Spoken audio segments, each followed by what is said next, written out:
Do these horizontal stripes make me look fat? No, my face does.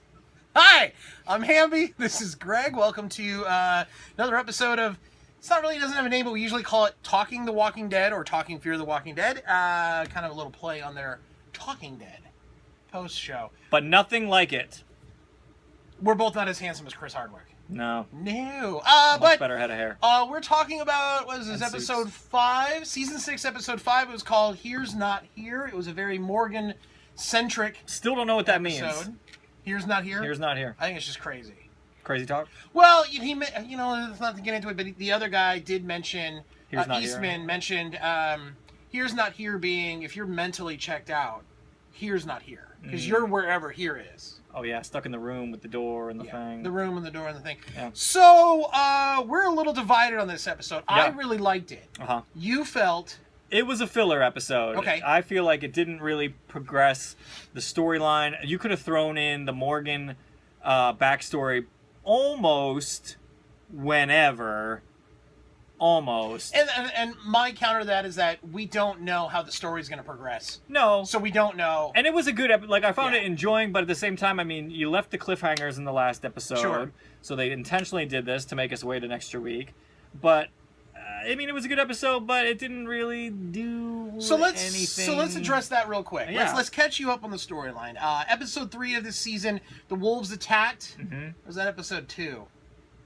Whatever. Yes, it was episode 2. This is episode 4. Anyway, we're catching up here. Episode 2, the wolves attacked. Yeah. Morgan faced off against both of the wolves that attacked him on the road. Uh-huh. And he let Blonde Wolf get away, who then Rick kills in the RV. Mm-hmm. So that does come back very immediately. Yep.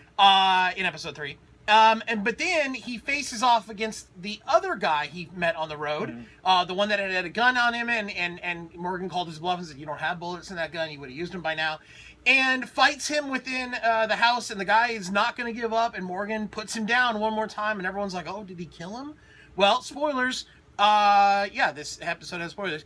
He didn't kill him. He has him locked up in a basement at Alexandria, and he says to him, "I'm going to tell you my story. I'm going to tell you why I used to be you." Yeah. And why I'm not. So this is how we get Morgan's backstory. And then the episode ends. Mm-hmm. Morgan has told this guy the tale. We'll call him Meth Teeth.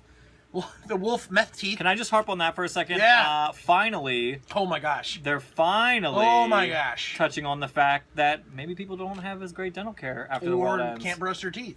They can't. I haven't seen a lot of toothbrushes. I think more people should have jacked up teeth. Just saying. That's a very good point. And to that, Morgan tells this wolf his entire story about how he had gone completely crazy after Rick had left him, and was then just killing people. Clearing, if you will. He was clearing. He was calling it clearing. Here's not here. He'd gone completely crazy. He burned down the house that he had been living in the very beginning of the episode, and then he goes on the road, creates this little fort for himself where he now attracts zombies. Mm-hmm. He wants to fight. He's creating spears. 2 people come up on him in the woods. They could have been jumping him, but he immediately stabbed the one guy in the throat and strangled the other one to death, which then, of course, comes back to bite him. Well, Eastman. Did you catch that, though? That was the one he'd strangled. Oh, yeah, yeah. Yeah, so... I'm surprised he didn't put a knife in his head right then and there. Right, or burn the body. Yeah. I guess he stumbled on Eastman's place right afterwards. He did say to Eastman, "I killed men yesterday. I don't know what day it is." So he was a little loopy. So, and to this, a lot of weird callbacks. First of all, there's a scene where Morgan is standing in the forest, and there's an A on one of the trees behind him. But he was writing something else. And there's the second time that's been seen that there was an A on the tree. Another thing that I immediately noticed, Eastman at one point is wearing a shirt that says Tarpons on it with the turtle. And I said to my girlfriend Jessica, I was like, what is the theme of turtles? Because Enid ate a turtle on the road. Yeah. And then later in this very episode, I had made that point. And she's like, you're crazy. And then she goes, oh, because on the wall was 2 pictures of turtles at Eastman's house. And I was like, what is with turtles? Is that an Easter egg? Is that what those are? Maybe. Is that what they call those It when they could- like put well, them in the episodes? I and you gotta had find them? an English professor when I was a freshman in college Yeah. who was real big on stuff like this of themes. Themes, yeah. And real big on like what are they showing you, what are they trying to tell you. Yeah. I don't know if they're trying to tell you anything other than, hey, remember when we had that little girl eat a turtle? We're Remember that? gonna sprinkle Wasn't- turtles. wasn't throughout that the whole fun? season. It was all bony. Yeah, can I also say that if there were as many fires, and let's just say they weren't in Georgia, they were like in California, Sure. the world would be dead. There would just be no more. They would all be just burnt to the ground. True statement. Other than that, this is how Morgan learns Aikido, because Eastman is a guy who was he a threat assessment counselor, Psychologist. And he tells a story about a really evil man who kills his family. But before that, the man killed his family, Yeah. and he then learned Aikido, or he had been learning Aikido or whatever. Yeah. And it helps saves his life, but then that man breaks out of prison, kills his family, and he tells a story about why that prison cell is in his room or his house, and it's because he had planned to bring him there and starve him to death, and then they don't address it, and that shit happened. That absolutely happened, and then he does address it later. He admits that when he was about to die, finally. I love that he said, I went all the way back to Atlanta to turn myself in for murder. Turns out the world had gone to hell, and I went to my old house and I carved out a piece of plaster where my daughter had painted this. Yeah. And then fought my way through 30 miles of zombies to get. I'm like, okay, that's what that's your therapy in the zombie apocalypse. But Said it was the best thing he ever did. Sure, and I think Doctors are recommending it now. fight off zombies, you'll feel better in the morning. The 30-mile zombie trek. Kills 2 zombies and call me in the morning.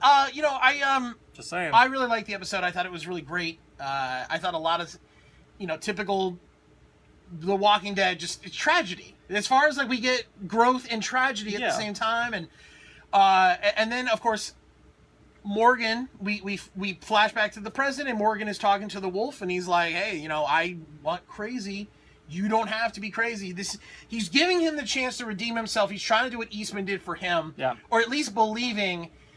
And ultimately, that wolf proved, no, I'm evil, because he says to Morgan, "Oh, that's all great. I'm gonna get out, and I'm gonna kill everyone here. The women, the children. I'm gonna kill everybody." And Morgan said that too, though, when he was first kidnapped. Yeah. Maybe So there's still a chance. And then he leaves him locked up in that basement or whatever. So, is he gonna leave him to starve to death for 41 days like Eastman did? Is he gonna turn this wolf, and he'll become a part of Alexandria, or ultimately, what will happen? And at the end of the episode, if you missed it, blink and you missed it. It was the very end frame, but Morgan comes out. He's on the street, and Rick, it was Rick yelling. Morgan opened the gate, because the last time we saw Rick was in the RV. It wasn't starting, and the herd was coming at him. So, and then the preview for next week, they showed Maggie is going to go on the hunt for Glenn, who, he was taken out of the credits in the opening scene, but he wasn't seen in the Talking Dead in memoriam. He hasn't spoken about dying on the show. Right. IMDb still shows him in multiple episodes. Question marks. I don't think he's dead. It's hard to say. But in the show, he appeared to have died, and that's where we are with the show. And my final thought is it was one of the better filler episodes that I've seen. I'll give it that. Okay. And then there's another theory. Maggie is pregnant. Interesting. Very Tracy Morgan. Interesting.